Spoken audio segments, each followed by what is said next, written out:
इंसान का जन्म एक बार होता है और मरण भी एक बार होता है, लेकिन आजाद भारत से पहले एक ऐसा घटना भारत के अंदर होता है जिस घटना को देखने के बाद, सुनने के बाद महात्मा गांधी भी ये बात मानने से इनकार कर देते हैं कि इंसान का जन्म एक बार होता है और मरण एक बार होता है। मैं बात कर रहा हूं शांति देवी की। शांति नाम की एक लड़की का जन्म दिल्ली में होता है 11 दिसंबर 1926 को।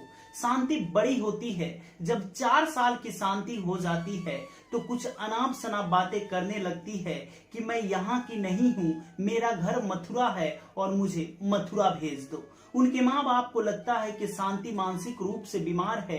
वो अन्य डॉक्टरों से दिखाने लगते हैं कि कहीं इसका इलाज के बाद मानसिक स्थिति ठीक हो जाए, लेकिन शांति एक गंभीर बच्चे की तरह, मैच्योर लोगों की तरह बात करने लगती है कि मेरे पति का मथुरा में दुकान है कपड़े की और उन्हें लोग चौबे जी के नाम से जानते हैं। मुझे उनके पास पहुंचा दो, मेरे घर पे बच्चे हैं और मेरा घर मथुरा में है। उनके माँ बाप और परेशान हो जाते हैं और ये बात जहाँ पे शांति पढ़ती थी उस स्कूल के प्रधाना अध्यापक को बताते हैं, क्योंकि शांति के परिवार से प्रधाना अध्यापक का घर का रिश्ता काफी अच्छा था। प्रधाना अध्यापक उसके घर आते हैं और शांति को समझाने की लाख कोशिश करते हैं, लेकिन शांति नहीं मानती है और बोलती है कि सर मेरा घर यहाँ पे नहीं है, मैं अपने परिवार के पास जाना चाहती हूँ, ये मेरा घर नहीं है, मेरा घर मथुरा में है और मेरे पति का दुकान मथुरा में ही है और वो कपड़े के दुकान किए हुए हैं। शांति तमाम तरह की चीजें बताने लगती है और प्रिंसिपल साहब ये सारी बातें सुनने के बाद कंफ्यूज हो जाते हैं कि शायद ये पॉसिबल हो भी सकता है या शांति अनाप शनाप बक रही है। इस बात को पता लगाने के लिए प्रिंसिपल साहब चले जाते हैं मथुरा और पता लगाने लगते हैं कि शांति का सच में पुनर्जन्म हुआ है या शांति का मानसिक रूप से बीमार है, उसका मानसिक स्थिति ठीक नहीं है। जब प्रधाना अध्यापक वहां पहुंचते हैं तो देखते हैं कि शांति जैसी जैसी चीजें और जैसे लोकेशन पे बताई थी ठीक वैसा ही उनके पति का दुकान होता है, कपड़े का दुकान होता है। यहाँ तक कि शांति ये भी बता दी थी कि मेरे पति सांवले हैं और उनके दाहिने गाल पे एक बड़ा सा तिल है। इन सारी चीजों को देखने के बाद प्रधाना अध्यापक का भी चक्कर खाने लगता है सिर कि आखिर ये कैसे पॉसिबल हो सकता है कि पुनर्जन्म एक छोटी सी बच्ची लेती है और जो जो चीज है यहाँ पे, जो जो चीज बता रही है वो सारा का सारा सत्य है। फिर प्रिंसिपल साहब चौबे जी से मुलाकात करते हैं और इन सारी घटना को चौबे जी को बताने लगते हैं। चौबे जी भी रुचि लेने लगते हैं क्योंकि वो अपने पहले पत्नी लुंगड़ी देवी से काफी प्यार करते थे, बेपनाह प्यार करते थे। वो सोचते हैं कि मैं भी जाके उस लड़की से मिलूं जो ये सारी चीजें बता रही है, जो मेरे पर्सनल लाइफ की चीजें भी बता रही है। तो वो अपने बड़े भाई का कैरेक्टर यानी कहें तो वो चौबे जी बनकर नहीं, वो अपने बड़े भाई बनकर शांति देवी के पास जाते हैं, उस छोटी सी बच्ची के पास, और वो सारा चीज पूछने लगते हैं। तो वो शांति नाम की लड़की बोलती है कि आप मेरे जेठ नहीं हैं, आप ही मेरे पति हैं और आप मुझे जेठ बनने का झूठ बोल रहे हैं। आप सच बताइए कि आप ही मेरे पति हैं और आप मुझसे ऐसा झूठ क्यों बोल रहे हैं, और आप ये भी बताइए कि जब आप और मेरे बीच शादी हुआ था तो हम दोनों ये वादा किए थे कि कोई भी जिंदगी से चले जाए उसके बाद हम दोनों में से कोई भी शादी नहीं करेगा, उसके बावजूद भी आप दूसरी शादी क्यों किए हैं और मुझे इतना जल्दी क्यों भूल गए हैं। वो कंफ्यूज हो जाते हैं चौबे जी और उन्हें लगता ही नहीं है कि इस बात का मैं क्या जवाब दूं और क्या बोलूं। ये छोटी सी बच्ची मेरी सब कुछ बताने पे उतारू हो जा रही है और सब कुछ मेरा पोल खोलने लग जा रही है। फिर चौबे जी बोलते हैं कि इस लड़की से मैं अकेले में बात करना चाहता हूँ, कुछ ऐसी चीजें पूछना चाहता हूँ जो सिर्फ मैं और यही जानती है। तो लोग बोलते हैं, वहां पे प्रिंसिपल साहब भी थे, बोलते हैं ठीक है जाइए, शांति से आप अकेले में बात कीजिए।